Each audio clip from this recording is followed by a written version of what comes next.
All right. I'm very excited about our next guest. It's actually a guest that I promised you a couple of weeks ago that we would bring on the show. Just logistics took a little bit of time to get him on. He's here today, and I'm very excited to introduce you to him because it's a hot topic. Maybe the topic that you guys give me the most pushback on, but it does warrant a deeper discussion. Today's episode is sponsored by Kindred Harvest. You guys need to know what's in the tea that you drink every day. The Chinese tea industry has flooded America with products contaminated by microplastics and heavy metals. They certainly don't care about your health. They care about your wallet. Kindred Harvest is the American answer so that you can still drink the tea that you love. Third-party, lab-tested, zero microplastics, zero heavy metals, blended and packaged right here in the United States. No glue, no ink, no compromises. They have it all. Morning energy, evening herbal. It's clean tea for your entire family. I like the immunity tea. My husband likes the sleepy time tea. My 4-year-old daughter likes the caffeine-free cinnamon tea. Stop trusting China with your family's health. Choose American quality. Choose Kindred Harvest. Go to kindredharvest.co and use code Liz for 20% off. That's kindredharvest.co. Use code Liz for 20% off. All right. So my very special guest today is a physician.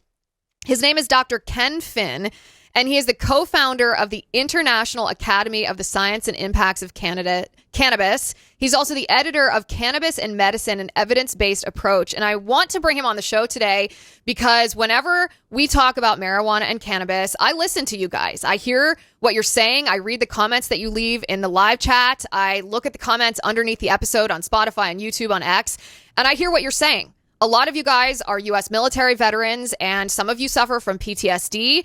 And you tell me, you say, Liz, marijuana is part of how I handle my PTSD. It doesn't lead me to commit homicide.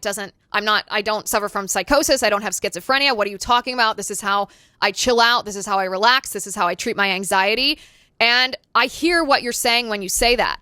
However, while I hear you say that, I also read the evidence that shows me that what you're saying, while it might be anecdotally true, is not what the evidence shows by and large if you look at the entire data set of the impact of cannabis on our society at large. And I don't want you to just take my word for it. I don't want this to be a tit for tat, you telling me I don't know what I'm talking about because I'm not a veteran and I don't have PTSD, and me saying, well, here's the study, here's the science, this is what it shows, so you should change your behavior. I don't want that to be the dynamic. What I want is for us to have a deeper exploration into the science. And I want to talk to someone who, I reject the term the experts, but if there was an expert, this guy would be it. He has dedicated his career as a physician to this topic, the impacts and the science of cannabis. And so I want to bring him on now. Dr. Ken Finn, thank you for joining the show. Thank you, Liz, for having me. I greatly appreciate it. And you hit a hot button with me. One of my triggers is big pharma. Not a big fan of big insurance. Our health care system is a disaster. And referring to the veterans, I practiced medicine in Colorado Springs for 30 years, which is a very highly military penetrant community. And I took care of a lot of veterans and their families, for thousands of them. And so I think our veterans deserve better. They truly do. And so I'm going to leave it up to you. You just kind of guide me down the path that you want to go. I'm more than happy to share my knowledge. I'm just a resource for you and happy to help educate. Yeah, and I want everyone, too, that's watching, leave your comments, leave your questions. We want to incorporate as much viewer feedback into the show as possible. So there's a couple of topics that I want us to talk about. I want us to talk about some of the mass killers or the horrendous murders that have happened quite recently, or attempted murders that have happened quite recently in our country. So anyone from Irina Zarutska, we talked about her on the show yesterday, and of course we opened the show with that today. Her killer, DeCarlos Brown Jr., I want to talk about him. I also want to talk about Robert Westman, the transgender identifying shooter who murdered 2 children at the Catholic school in Minnesota a couple of weeks ago. He worked at a cannabis dispensary. I want to talk about him. I also want to talk about Thomas Crooks. It's insane to me, and I know everyone watching agrees with this. It's insane that we don't know more about Thomas Crooks, the would-be assassin that tried to kill President Trump at that Butler, Pennsylvania rally on July 13th of last year. I want to talk about your evidence or your speculation. I want to talk about how cannabis or marijuana played into each one of these situations. I also want to talk about the studies that indicate that cannabis use, marijuana use does lead to psychosis and schizophrenia. It can lead to violence and homicide. Again, I ask everyone watching, listen with an open mind. And if you have, it could be anecdotal evidence, but if you have questions, if you have studies that contradict this, put them in the live chat. We want to see this.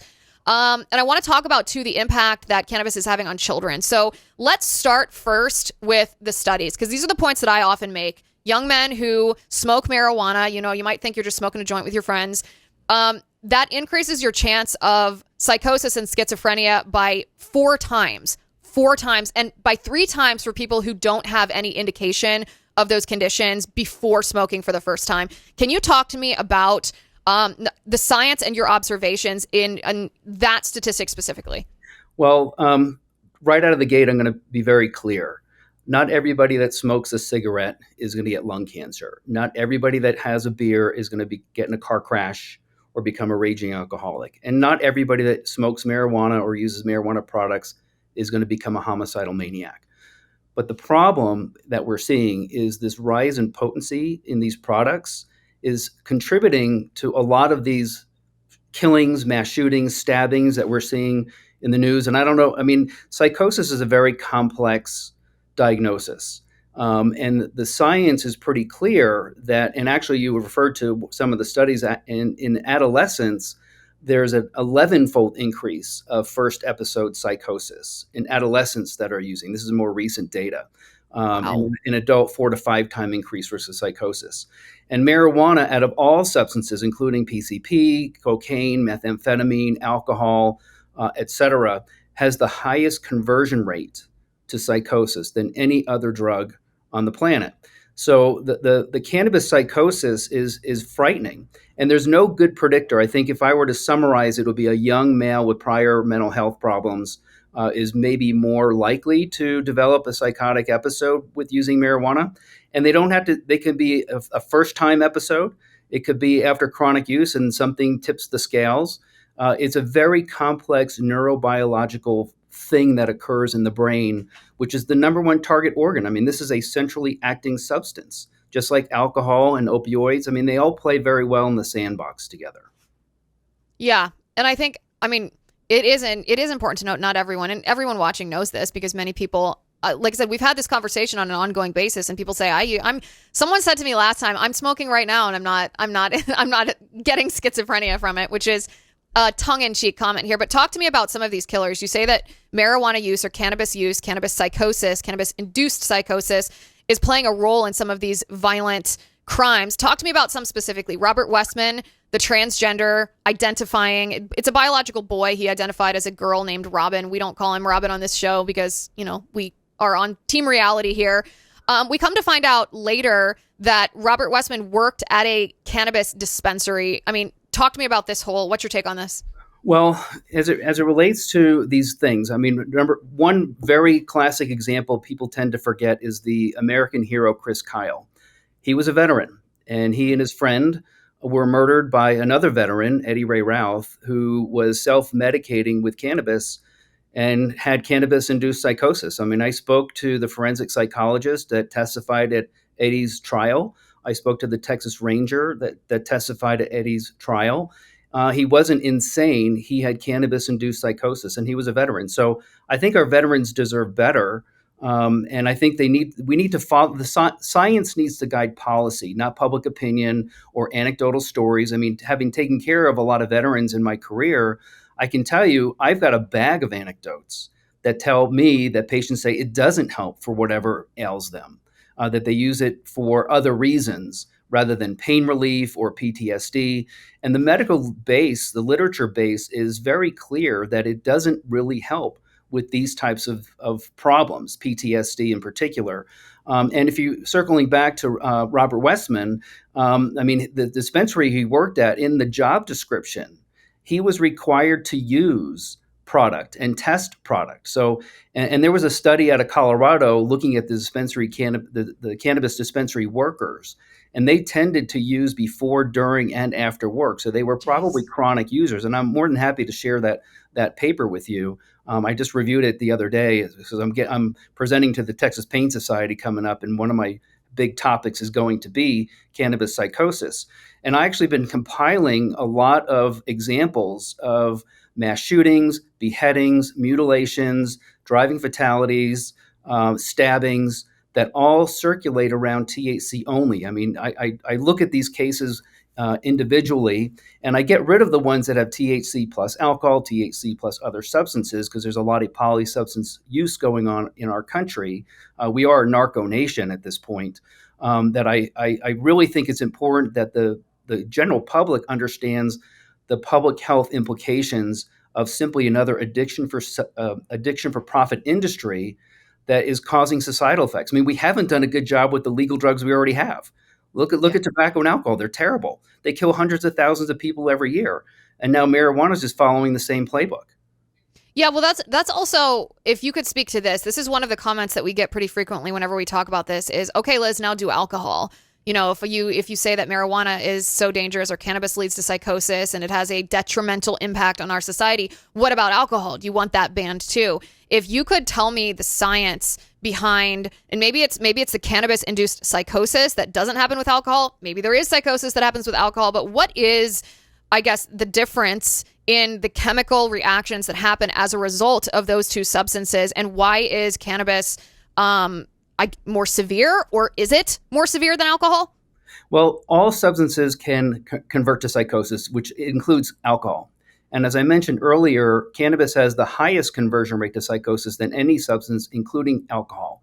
And it's very challenging to compare alcohol to marijuana because they are apples and oranges. Alcohol is water soluble. It's kind of in your system, out of your system. It's metabolized by the liver. It's excreted in the urine. It's easy to follow the impairment. You know, 0.08 BAC, blood alcohol content, is impaired. Marijuana, on the other hand, is completely different. It's fat soluble, not water soluble. It ends up residing in fatty tissues, and one of the biggest fatty tissues in our body is the brain. So it can accumulate over time. So you cannot pivot and say, well, what about alcohol? Well, that ship left years ago. That's a battle I don't want to fight because that ship's gone. You know, the marijuana boat is still in the harbor. We have time to address the public health implications surrounding marijuana in terms of a variety of things. You've got suicidality, depression, PTSD, violence, psychosis. You have hearts on the cardiovascular system. You've got, heart attacks, sudden death, stroke, all these other health implications. I published a paper in Colorado. One hospital lost $20 million in 6 years just from marijuana-related ER visits. And if you take that across the state of Colorado, that's hypothetically a $500 million price tag in 6 years. This is just, our state leaders sometimes can't spell P&L. They always talk about how much money they're making. They never talk about the societal costs. And if you talk to any parent that has lost a child or a loved one from cannabis, either from suicide, other drug use, because it is a gateway drug, homelessness, etc. I mean, this will tear a family apart just like any other substance. I mean, they all play well in the sandbox. And THC tends to be this little schoolgirl that nobody asks to the dance, but she's always at the dance, always, somewhere. This is the first time that I've heard anybody say what you just said, which is one of the difference chemically between alcohol and cannabis is that alcohol is water soluble and the body processes it out. Not that it can't lead to, obviously, problems, addiction or psychosis, but that cannabis resides in fat cells, especially the brain. So does that mean that it builds up differently than alcohol, meaning Absolutely. It can lead to psychosis in like a cumulative way that is not true for alcohol? More likely than not, yes. And there was a very recent paper I think it was the most succinct medical paper on describing the neurobiology surrounding cannabis use and the development of use disorder, which is now about 30% related to the increasing impotency, and also how the brain, the mechanisms in the brain on how it leads to psychosis. So there's actually a biological reason how people develop psychosis. It's a very complex process inside the brain, and psychosis is a very complex diagnosis. There's other factors than just substance. There's genetic predisposition, there's environmental factors. So there's all these things that can come together in one episode. Like, for example, Brent Spesher, I don't know if you're familiar with her. She was a young woman, very smart, PhD audiologist. I didn't realize how much schooling they have to be an audiologist.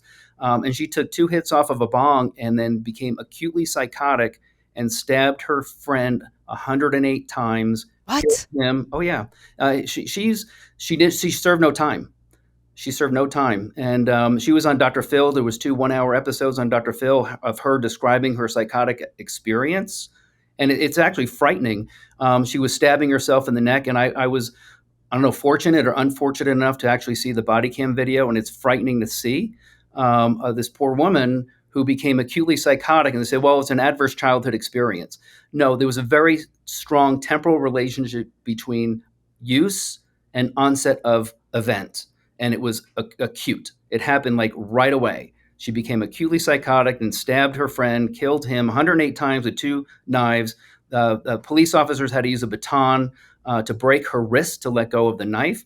I mean, psychosis is frightening. Any substance-induced psychosis can be frightening. But a friend of mine who's a forensic psychiatrist told me after 40 years of practicing psychiatry, the people that scared her the most were the ones with cannabis psychosis. And I was very surprised. I'm like, what? It's supposed to chill you out, make you mellow, right? Munchy. Munchy, yeah, just kind of couch locked if you use the indica, very strong products. But she said, no, the cannabis psychosis patients were the most violent patients she ever had to take care of all the substance-induced psychosis patients she's ever seen. Wow. It's shocking in one sense.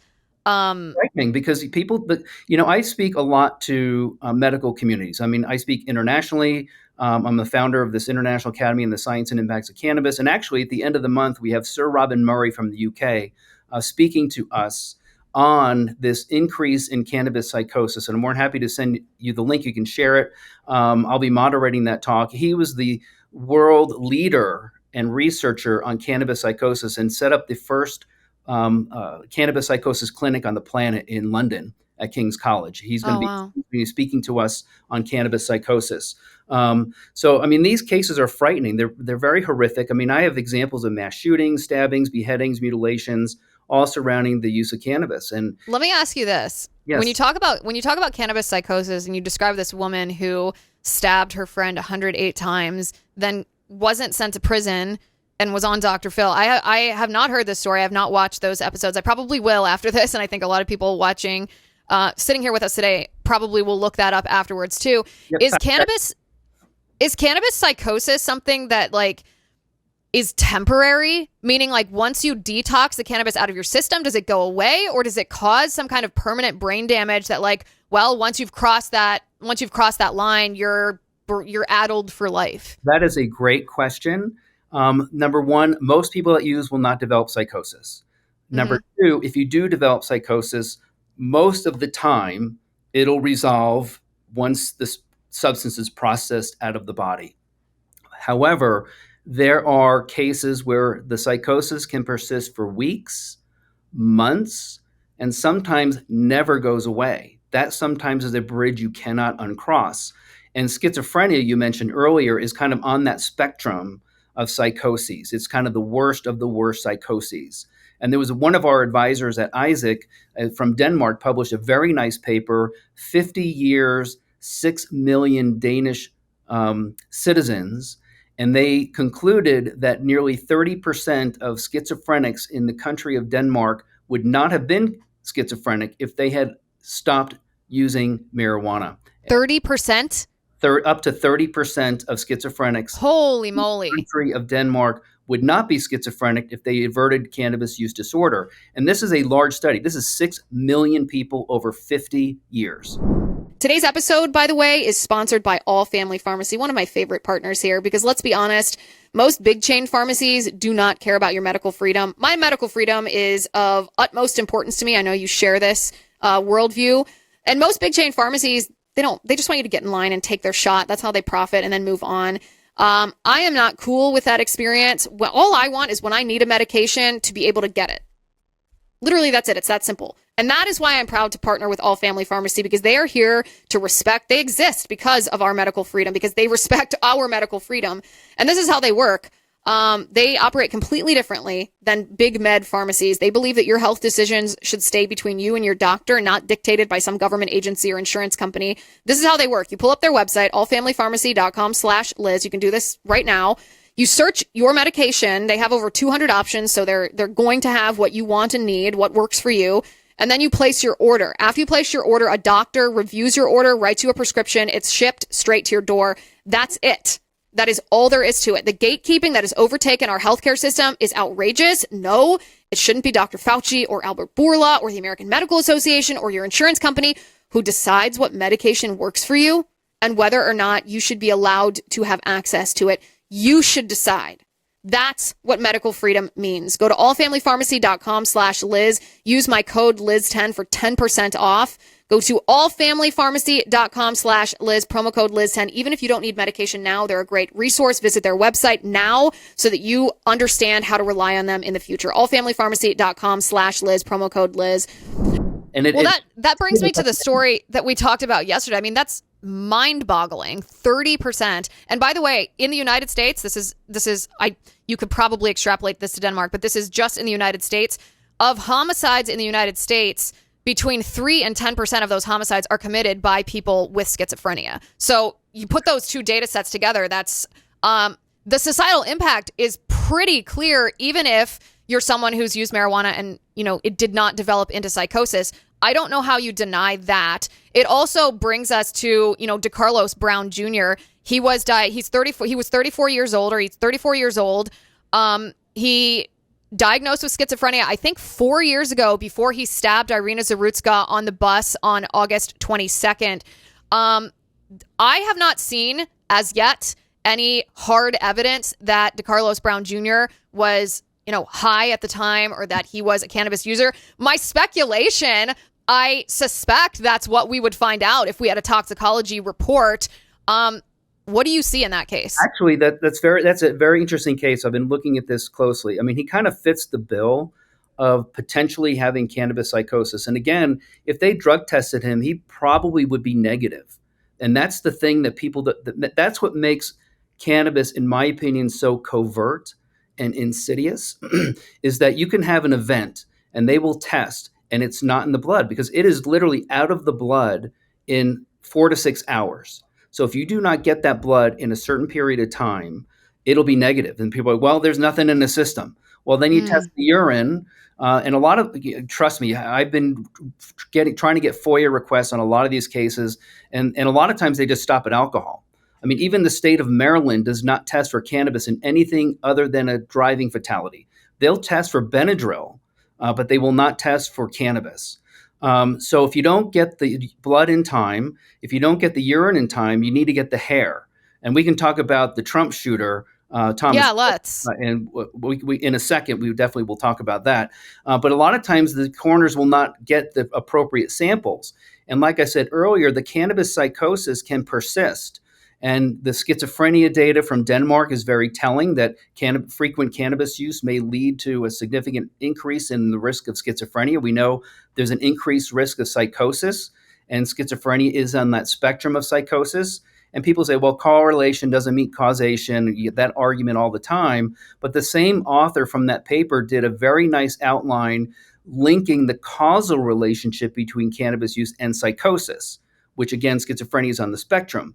And he used what's called the Bradford Hill criteria, which was the same criteria used in the 70s to link nicotine to lung cancer. They used what's called the Bradford Hill criteria. And Karsten from Denmark used the same criteria, Bradford Hill, and demonstrated the causal relationship between cannabis use and psychosis. And we know all the other data shows the fourfold increased risk, 5-fold increased risk, and in adolescents, 11-time increased risk of psychosis, first-time episode psychosis with cannabis use. So, I mean, the waters are a little muddy, but they're getting more clear over time. And as it relates to Thomas Crooks, I mean, that was an absolute disaster. And I've reached out to so many people on that. I have his toxicology report. I have his heavy metal screen report. He was negative for THC, right? But the Allegheny Medical Examiner website is very proud of the fact that they had over 6,000 drug tests, and most of them were fentanyl, cocaine, and cannabis sativa, right? But they did not even test for cannabis. They didn't even test for it. So that was red flag number one. Wait, and Thomas, I want to make sure I understand this. In Thomas Crooks, he was not tested? Nope. He wasn't tested for THC. Although, even though the Allegheny Medical Examiner website says we are proud that we test, and we had 6,000 positives for fentanyl, crack cocaine, and cannabis on their website. And I can send you that information. So they have the test, they just didn't test Thomas Crooks. They did not test Thomas Crooks, although that seems to go against their typical protocol. And I went back and forth with the Allegheny Medical Examiner. I said, you need to retest. They actually kept the hair, right? And I said, retest the blood, the urine, and the hair, please. And if it's negative, I don't care. If it's negative, it's fine. It's negative. But if it's positive, we just simply have another cannabis-related shooting on our hands. And the other red flag, number two, was he was a 20-year-old man with an elevated lead level in his blood. That is very weird for somebody that age. What does that indicate? Well, the data, the medical literature shows that chronic users have higher levels of lead and cadmium in their blood and urine. Chronic cannabis users? Yes. Cannabis is interesting. Soil remediator. And I can send you the paper on that as well. So we were saying, okay, well, you have a young man with elevated lead levels. So that might suggest cannabis use, right? Doesn't prove it, but may suggest it. It's weird for somebody that age to have elevated lead levels, right? Yeah. Number two, the medical examiner didn't even test for cannabis, even though they typically do test for cannabis. So why did they go against their own protocol? Yeah, now, why? I don't know. Not rhetorically, why? They never responded to me. They punted to the FBI. And when I called the FBI and I said, look, they will destroy any evidence after 1 year because they are required to maintain the samples. As of July 13th of this year, those samples are probably destroyed. You're kidding. So we don't have his hair anymore? I don't know. That nobody will respond to me. And when I talked to the FBI, they hung up on me. Wow. Right. Wow. So I think everyone watching this show right now probably feels the same way that I do and feels that investigation into Trump's would-be assassin was never done even close to correctly. Sure. And it cannot be explained away by mere incompetence of government employees. Like, there's something there that is shady and weird, and this just adds to it. Especially if it was... Go ahead. Nobody would listen to me. I mean, we have the data, we have the evidence, and we can't prove anything. All we asked is just retest it. Just get the samples. And I tried to get FBI to get in, and they hung up on me. I reached out to every news outlet that I could. This 4 or 5 months of my life spent trying to get somebody to get those samples and retest it. And I don't trust the Allegheny Medical Examiner to have done it themselves. They would have said, well, it's negative. I would want independent testing. But, this is our president. Whether you like him or not, he got a crappy deal. He got a bad deal on testing of somebody that tried to take his life. And if it was a loved one, a family member of yours or mine, we would want no stone unturned. I mean, maybe he was on antipsychotic medication, but that didn't show up in his system. But they just did not test for something they normally test for. So what's that? That is awful. I think it's so discouraging, actually. Obviously, I sit here as a skeptic of all government employees, and I have sort of a tongue-in-cheek comment that I make, although I guess I am not really joking. It's kind of joking when I say it. I kind of mean it when I say on principle I dislike every politician, no matter what party they're in. Because of stuff like this. It is so discouraging to sit here and think you just can't have faith in the people that are running our government at any level. And it's really demoralizing. You sent me a statistic I want to ask you about, though. You said, because this is, again, it's I think different than what people are going to be expecting. And the immediate knee-jerk reaction would be to push back on this statistic. You said cannabis is more addictive than opioids in early onset users. Can you explain this to me and tell me not only what you mean, but the science behind this? I'm a pain physician, and I take care of people that have a lot of pain disorders. And we're in the middle of an opioid crisis. We try to get people off their opioids. I mean, I don't like the term pain management because it implicates medications, but that's not what we do. We evaluate patients for, whatever condition they may have with physical therapy, chiropractic, acupuncture, whatever. Medications are sometimes part of the treatment plan. And there are some people that take opioids chronically, but they're monitored. And interestingly, the opioid crisis worsened under the umbrella of marijuana program expansion in our country. Finally, and thankfully, based on CDC data, the opioid overdose deaths are finally on the decline. But during 2005 to 2020 plus, more states were legalizing, and our drug crisis got worse under that. Even though they said, well, it's going to marijuana is going to alleviate our drug crisis, but it actually worsened under these programs or crises worsened. I published a paper that fentanyl death rates were actually worse in marijuana states compared to the states that didn't have marijuana. So on this particular paper, as a pain physician, I was very surprised. It was an American Academy of Pediatrics paper that showed early onset users from 11 to 17 years of age, comparing them to 11 to 17 using marijuana and 11 to 17 using opioids. After about 1 year, they had a very similar addiction rate of about 7%. 3 years after use, the marijuana users had twice the addiction rate than the opioid users 3 years later. And as a pain physician, I was very surprised. I would have bet dollars to donuts that opioids were more addictive than cannabis in those early onset users.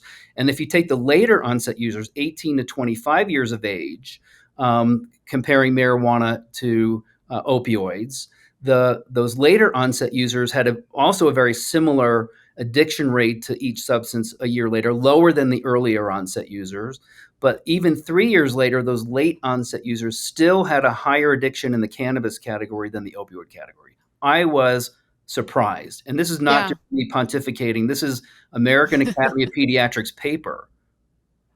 Yeah, I am surprised too, actually. That's why I wanted to ask you about that, because I mean, everyone sitting here with us knows I've explained my thought process. When I entered conservative politics a decade and a half ago, I was pretty libertarian minded. And I was like, listen, I wouldn't smoke pot, but like, you want to, I guess it's your right. What right does the government have to get involved in what you're going to do? I wouldn't necessarily vote for legalization, but like, why?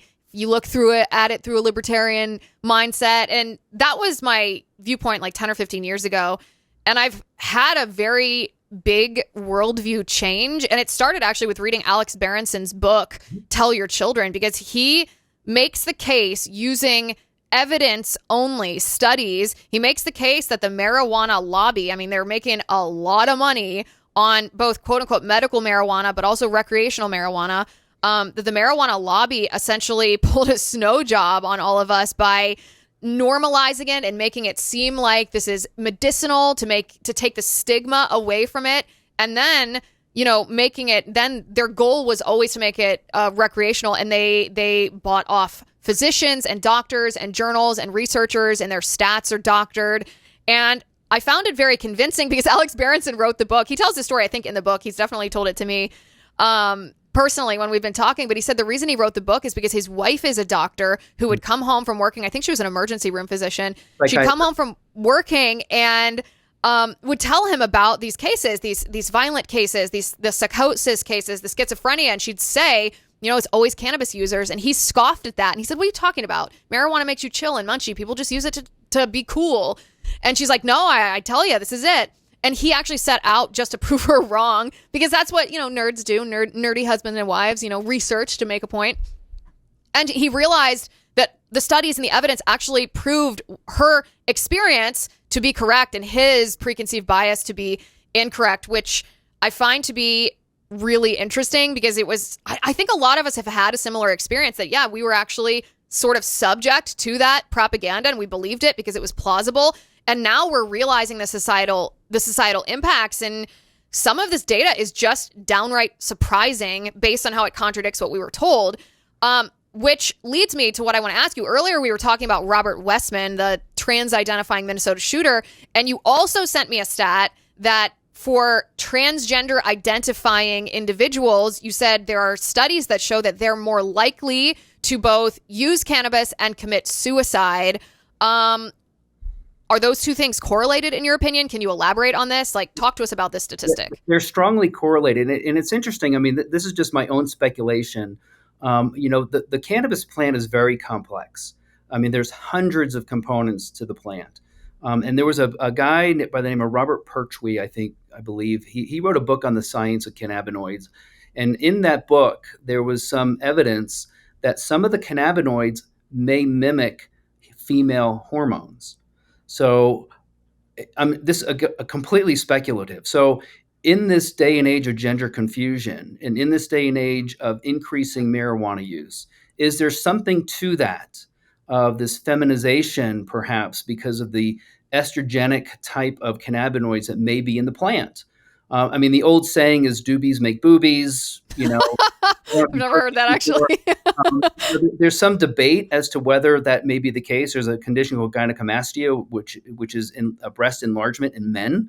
So some of the cannabinoids actually have estrogenic-like components. I had plastic surgeons in Colorado Springs tell me that they had a significant increase in young men requesting breast reduction surgery because they would not stop smoking their marijuana, and they had the wherewithal to afford breast reduction surgery. I mean, these are the things that people don't really connect the dots. And again, this is completely speculative. I mean, there is some science about the impacts of cannabinoids on menstrual cycles and getting pregnant and birth outcomes and long-term sequelae of those offspring that may lead to diabetes and obesity.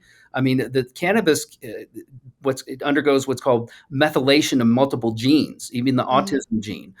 So there was a paper from one of our other advisors from Australia showing that autism spectrum disorders were higher in marijuana states than non-marijuana states in the United States.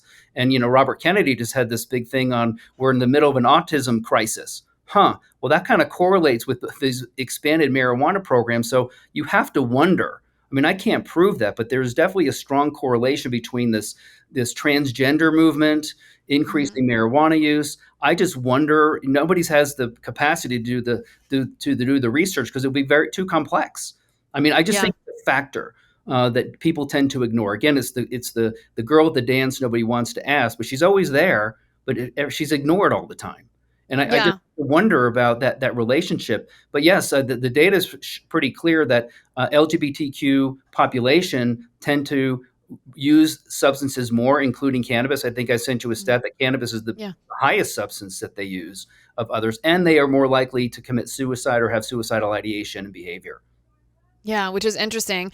And I think, too, the silent factor here that we probably overlook too much, maybe we should be talking about this more, is the marijuana lobby itself and how influential the marijuana lobby has been in shaping the way that everyone thinks about this. I mean, like I said, when we talk about this, I feel no animosity for the people in the live chat who are telling me that I'm wrong, because I'm like, 10 years ago, I thought the same way. I never used marijuana, but you hear these things in, you don't even know where you hear these things. Like that's an effective advertising campaign. That's an effective way to change people's minds. If people are like, well, I don't know how I formed that thought. I don't know where I learned the stereotype that marijuana's fine. It's just chill. Like, don't drive when you're on it. Like, where do you learn that?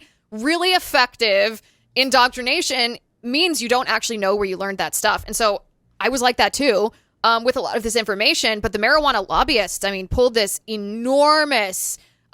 off this enormous nationwide change of mind on marijuana, because 50 years ago there was incredible stigma and there was a recognition of the harm, but these same marijuana lobbyists today are pushing President Trump pretty hard to reclassify marijuana as a less dangerous controlled substance. I don't know what the president's thoughts are on this. I know that I've heard him, or I've heard a lot of chatter around this, but what would your message to President Trump be on this matter? Well, before I get to that, you bring up a very interesting point regarding the power of the marijuana industry. And I'm going to call out an organization called the AG Alliance. I don't know if you've heard of them before or not, the Attorney General Alliance. They had a conference in Hawaii on Maui several years ago, and they were entertaining, the AG Alliance conference. They had, all across the country. The cannabis industry was present at the AG Alliance. I gave a presentation to the AG Alliance on Zoom probably in 2022, 2021-ish. Um, there was no scientists at that conference. There were no medical people at that conference. I asked them to go and speak at their conference, and I was stiff-armed. I was refused. They actually had a conference in Colorado Springs last year, and I asked them. I said, "You're right in my backyard. I will come there. You have to pay for airfare, hotel. I will come and give you a presentation on cannabis." And they refused me. So the AG Alliance, our Attorney General Alliance, has the back pocket of the industry with them. So yeah, Mm. there's definitely a lot of political power and clout behind this industry, and they are influencing our policy. And I think policy should be influenced by science, not by money, not by lobbyists, but by science, and not by anecdotes. Yes, I had patients say, "Well, it makes me chill, makes me sleep." But is it okay if somebody comes in and says, "Well, I drink 3 glasses of wine and that makes me chill and that makes me sleep too," or I take a cigarette, keeps me from getting fat. So there's all these things that the same argument. Yeah. Why is marijuana being treated so special? I mean, as a medication, because I was actually one of the 25 people that's supposed to testify at the rescheduling hearings. I don't know if you knew that or not. Oh, I don't know if you told me that or not. No, there were 43,000 submissions on the rescheduling last spring when they opened up for public comment. And out of the 43,000 submissions, they picked 25 people to testify in rescheduling, both pro and con. And I was the only physician selected in opposition of rescheduling. And there's a lot of reasons why it should not be rescheduled. It has not been approved by the FDA for a single medical condition, right? If there's a high potential for abuse, there's harm. It's not generally accepted in the medical community. It's not commonly accepted medical use, or CAMU is what we were referring to. So I was ready to roll and testify, saying this is a bad idea. So Yeah. if I had President, What happened? Are you not scheduled to do that anymore? no, those were put on hold. The hearings were supposed to start the day after the inauguration this year, Oh. but I think there were some things that had cropped up. So those have been put on hold. I'm hopeful that if President Trump wants to revisit rescheduling, I don't think he can do it unilaterally. I think the hearings would have to start up again, and I hope that they do. If it boils down to that, and I'm more than happy to testify and share my knowledge as to the reasons why it should not be rescheduled, especially in this day and age. I mean, somebody that took a shot at him may have been a marijuana user. He just went through D.C. saying we have so much crime here. And did you know in Washington, D.C., you do not need a physician's supervision to be a medical marijuana patient? You can go to a kiosk and say, "I have a headache." Boop, there's my pass. I mean, in Colorado, I was curious. I got my medical marijuana card in 60 seconds. There were no questions asked. I mean, I have some medical orthopedic issues, bad knees, et cetera, because I'm getting old. But in a minute, I was approved. And I got my renewal the following year with no fanfare. And I was approved for severe pain. I don't even have severe pain because the doctor never asked me my pain level. I mean, the medical, like you mentioned before, the medical marijuana is simply the entree to legalization. It opens the door, and that's Yeah. the end game. Yeah. Yeah. And by the way, I know I've made this point before, and I want to repeat it just to speak to some of the comments of the viewers, of you guys. The people who say, "Listen, I smoked weed in my younger years and I'm totally fine." Remember too, I think this is a really important point to make, that smoking marijuana in 2025 is not the same thing as smoking marijuana in the 1970s. It's almost not even related. The amount of THC, which is the psychoactive component of cannabis, is 5 to 10 times higher in concentration now compared to, not even 1970s, just 20 years ago. So it's a whole different ball game. So yeah, you probably beast. And actually, the potent products are nearly 1,000 times stronger. Not oh my word. These are like nearly 1,000 times stronger, and they don't even look like plants. They don't look like bud or flower. I mean, you get into the concentrates and the dabs, waxes, and shatters of the world. Just taking a hit off a dab on a dab rig is the equivalent of taking hits off 50 1970s joints. And back in the day, they used to share the joints. That was low potency, right? They pass it around. You take a hit and you pass it around, and by the time you get a second or third hit, it's gone, right? Now, dabs is one hit, one person with very potent product. And interestingly, CBD, which is kind of the stepchild of THC, may actually have a protective component, a neuroprotection component to it. So the problem is that the gap between the amount of THC and CBD in the product has widened so much that there's really little, if any, neuroprotection with the CBD in those types of products. And CBD actually has its own baggage. For example, CBD alone has over 620 drug interactions, some of which are Whoa. common over-the-counter things like Tylenol and ibuprofen. You may have an increased risk of liver damage with these types of medications. And most of the doctors don't know this. This is why I speak almost monthly to medical groups. I spoke to MD Anderson Cancer Center 3 times, UCLA Medical Center, VA.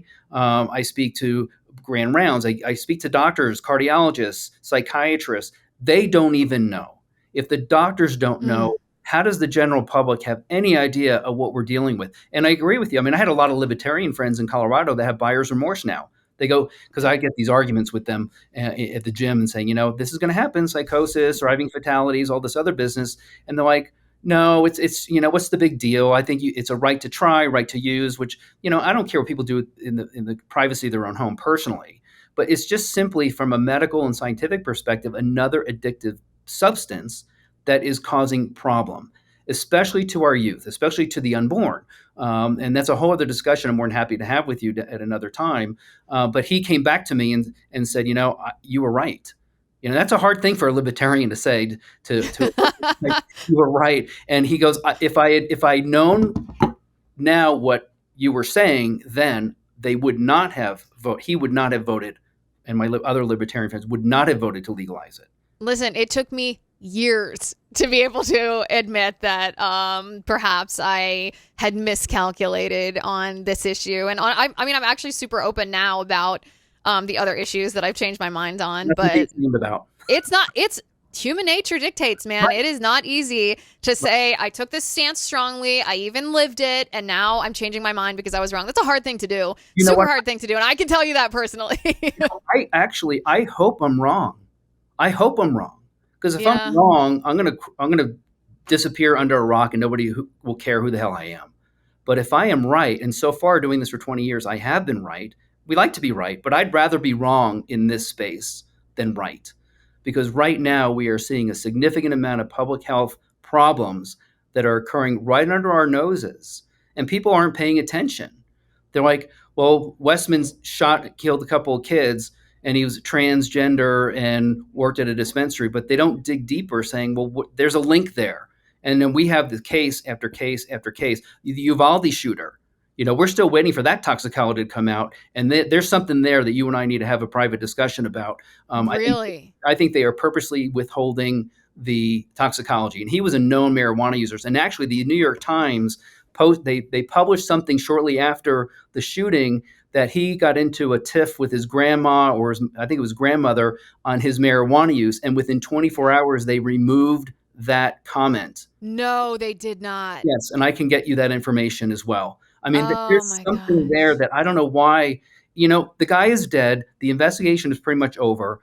Just I think there needs to be mandatory drug testing on all these crimes. Mandatory testing, and let the public know.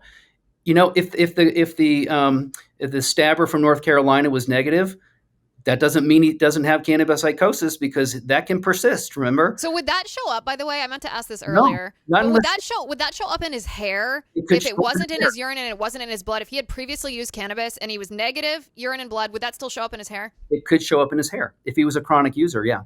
So we could still find out if he was. Well, here's my question. So the Uvalde shooting, and I guess it applies also to Thomas Crooks, if there was some process that the medical examiner typically used for testing drugs that they didn't use on isolated to Thomas Crooks, very odd. Yep. What is your speculation about why that is? Like the New York Times actually used that as an example. Would they have gotten blowback privately from politicians who were bought off by the marijuana lobby? Would they have gotten blowback from the marijuana lobby itself because they rely on advertisements? Like, what is the behind the scenes power mechanism that would change the New York Times, their editorial decisions, but also change medical examiners' decisions of how to test certain people or not? That's a really great question. As it relates to Thomas Crooks, I spoke to the coroner one time. I said, "Can you just retest it?" And he goes, "Okay, whatever," and he hung up. And then I sent email, and then they kind of punted. Well, this is an FBI case; it's out of our hands. And I called the FBI, and they hung up on me. It's like, so why would they do that? I said, I have evidence that there could be something that needs further investigation in Thomas Crooks, for example. But I think that all these, like Justin Moan from Pennsylvania, gave up his medical marijuana card, purchased a gun, shot his father in the head, cut his father's head off, and then posted a government rant on YouTube with his father's head. And I sent you the link to that video that you can watch at your convenience. It's pretty graphic. But I sent to the DA. I said, test his hair. It may not be in his blood, it may not be in his urine, but test the guy's hair, because that's where the answer is. Did they? No, it's ongoing investigation. No response. So, I mean, that's why I think we need to have these mandates in these cases, like Bren Spetcher. I mean, they got her blood right out of the gate, and she had THC. And I actually have her victim, Chad O'Melia's toxicology report. He only had THC. They said, well, it must have been laced with something. It was synthetic THC. These products are very, very strong. This is not 1970s weed. These are causing mental health problems. I mean, marijuana is the most prevalent substance found in completed teen suicide in Colorado now. Why is that? It's not alcohol.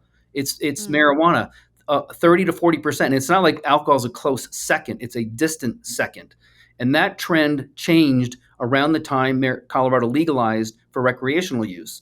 And there's probably a bidirectional relationship. Kids are not overdosing on marijuana, but are they using because they're depressed, or are they depressed because they're using, right? But the fact of the matter is that it's the number one substance found now in the state of Colorado when a kid kills himself, which is tragically sad.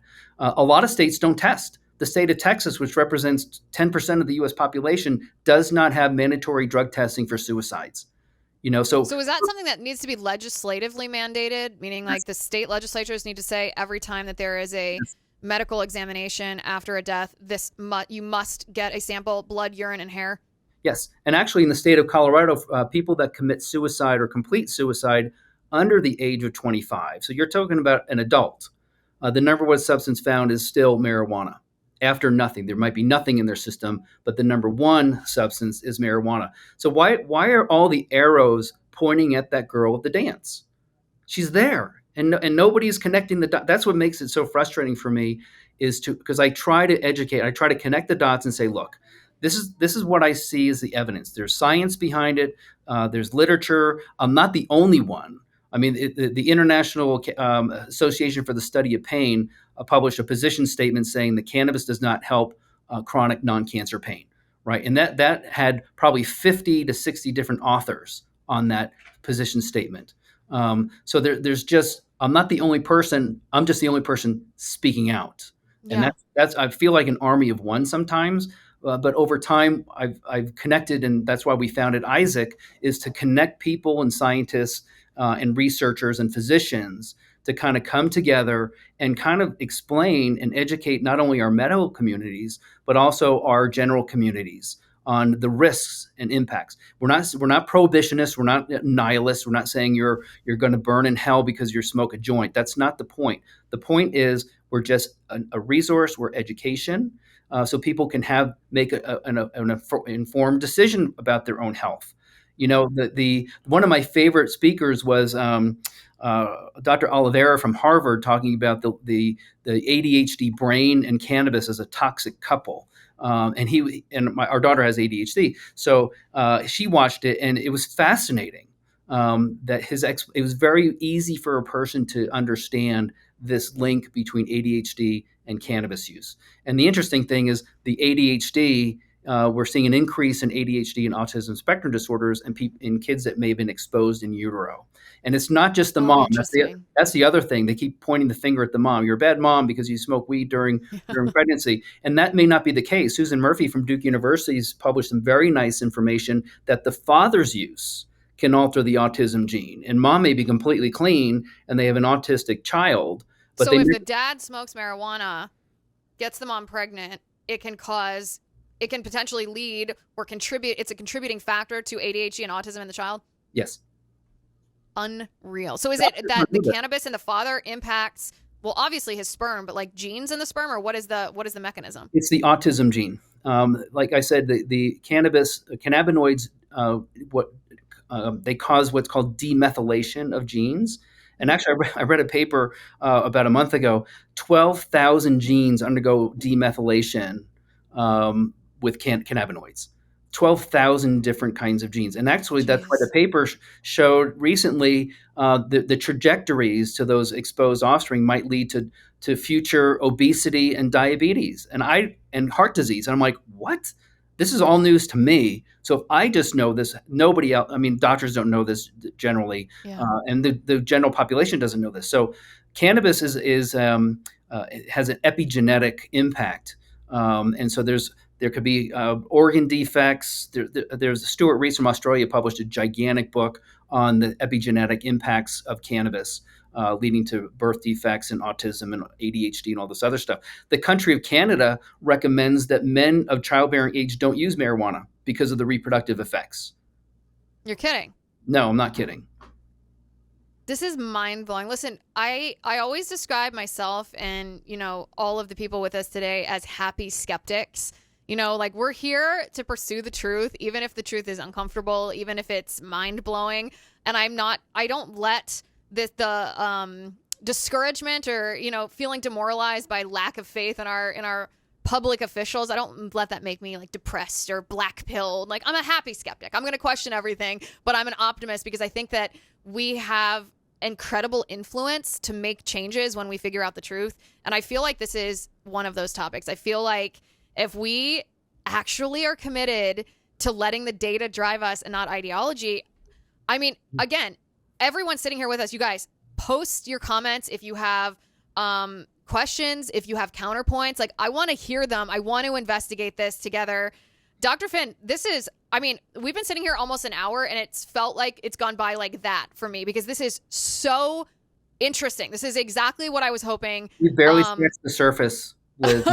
I'm more than happy to come back again and talk to you about any other topic. The child poisonings, the adolescent use and addiction, the geriatric population that are now, the older population is using more. Now they're in California, there's a 1,800% increase in old people going to the ER with marijuana poisonings. So, I mean, this is just again, the alcohol ship left the harbor, right? So did the tobacco. That they're gone. The marijuana ship is still in the harbor. We have Yeah. time to fix it and make it better. And that's why I do what I do. People say, well, you're just a nihilist and I'm not. I'm a scientist, I'm a physician.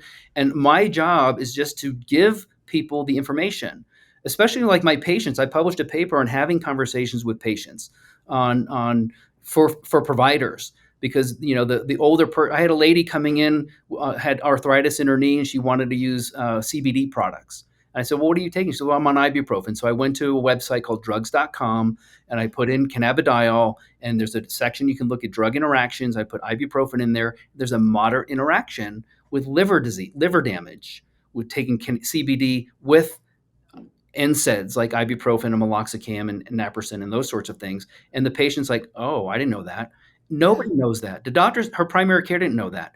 How come doctors, you mentioned that a couple times, sorry to interrupt, but how come doctors, you said doctors don't know this, you've talked to, the UCLA, VA clinics, you've talked to a lot of these doctors groups and they're unaware of this. How come? Is it because the medical schools don't teach this? And if that's the case, why is that? Is that because they're captured by big marijuana or what? Why is this? Explain this. I've been terribly disappointed in the medical community. I've been terribly disappointed in the AMA. They need a stronger position on this from a public health perspective, public health and safety perspective. I've been trying to integrate cannabis in the medical school. You don't get taught this. It should be part of every physician's training in endocrine, in surgery. There's a paper about surgical patients. Some of my colleagues are starting to learn. They say you need to stop using marijuana because there's drug interactions with inhaled and injectable anesthetics. I can send you a nice video of a friend of mine who talked about how much propofol a cannabis user needs to be put to sleep compared to a normal person being put to sleep. It's significantly a lot. And those patients that are chronic users post-op have higher pain levels, they have higher lengths of stay, they have higher healthcare costs. The opioid and cannabinoid system are so intricately combined and intertwined. And as a pain physician, that's kind of the bulk of what I typically talk about is this relationship between opioids and cannabinoids because that's a whole other discussion. It's too deep and broad. But I've been terribly disappointed in my colleagues. They don't speak up. You know, my friend Karen Randall from Pueblo ER, she ran disaster relief for the city of Detroit for 18 years and was never assaulted. She goes and practices in Pueblo, Colorado. She's been assaulted verbally and physically several times.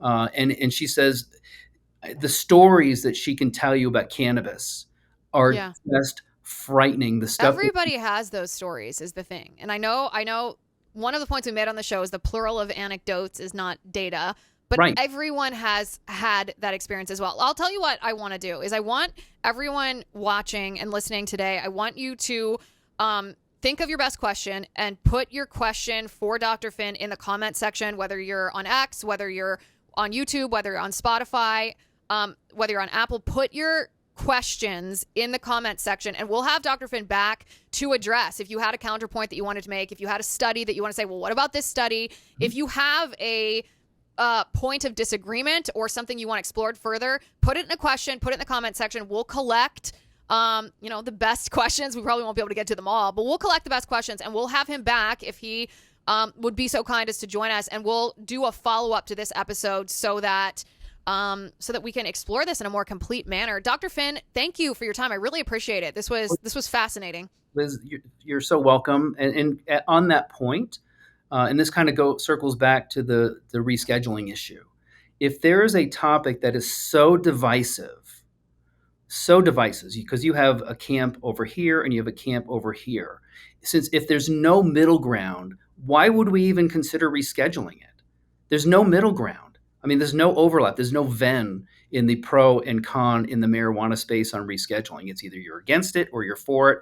If it's so contentious, why are we even leave it where it is for now, right? Until we get the better science. I mean, there's been already 8,000 studies on marijuana at the taxpayers' cost of over $4 billion, despite its current schedule, right? It's well studied. People are studying all the time. But anyways, I'm more than happy to come back. I really appreciate you taking the time.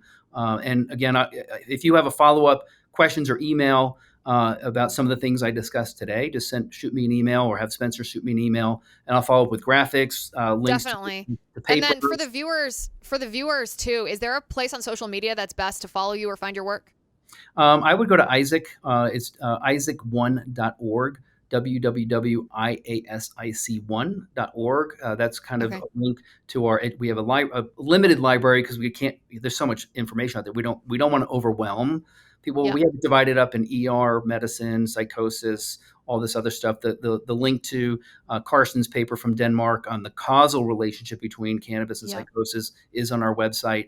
So we have a lot of information. I mean, I personally don't like social media because it's a war zone, as you know. So I do a lot of data mining. I get papers off of X. My colleagues are posting and talking about this. Isaac posts information on updated papers that are coming out. So I think it's important that people do their research. Again, I'm not really a pro-con person. I mean, I know I sound like a nihilist, but I'm a physician. No, you're saying you're not an activist. You're a scientist, and I think that's clear. Although I'm sure there's still going to be some people who think that you're an activist. But what can you do? What can you do? Okay, thank you, Dr. Finn, for being here, guys. I want to take a moment to thank you too for watching and listening to this episode, especially. I gave the context at the beginning. Anytime that I talk about this, there's a lot of pushback, and I respect your views, and I listen and I read to what you're saying, your experience. On this topic and on every other topic. That's what makes the Liz Wheeler Show community so amazing. It's what makes Blaze TV so amazing. It's because of you that we're able to keep producing content like this. Blaze TV exists because people like you refuse to settle for, pre-constructed narratives, watered down coverage, endless spin, clickbait headlines that mislead them instead of inform them with the truth. Now, Blaze TV has never been about just one voice or one company. It's about a movement of people who refuse to sit on the sidelines and are willing to take a stand when it matters. That's why Blaze TV matters. By subscribing, you are standing shoulder to shoulder with a community who believes America is worth fighting for. Blaze Media only exists because people like you step up, join us, and help drive this mission forward. When you subscribe, you're not just supporting a show, you're making your voice count. You're ensuring that truth has a platform today and for the next generation, because we aren't just sitting here chatting. We are impacting policy. We are impacting people. Join Blaze TV today at blazetv.com/Liz and get $20 off right now. For as low as $8 a month on the annual plan, you can be a part of shaping the future. That's blazetv.com/Liz. blazetv.com/Liz. Thank you all for watching, for listening. I'm excited to read everybody's comments. As I know you're going to be commenting on all the different platforms, I'm excited to go in and look at all of your feedback. Make sure you're subscribed to the show at youtube.com/Liz Wheeler, x.com/Liz_Wheeler. On Spotify, search for The Liz Wheeler Show. Hit the subscribe button. Leave us a 5-star review. I'm Liz Wheeler. This is The Liz Wheeler Show.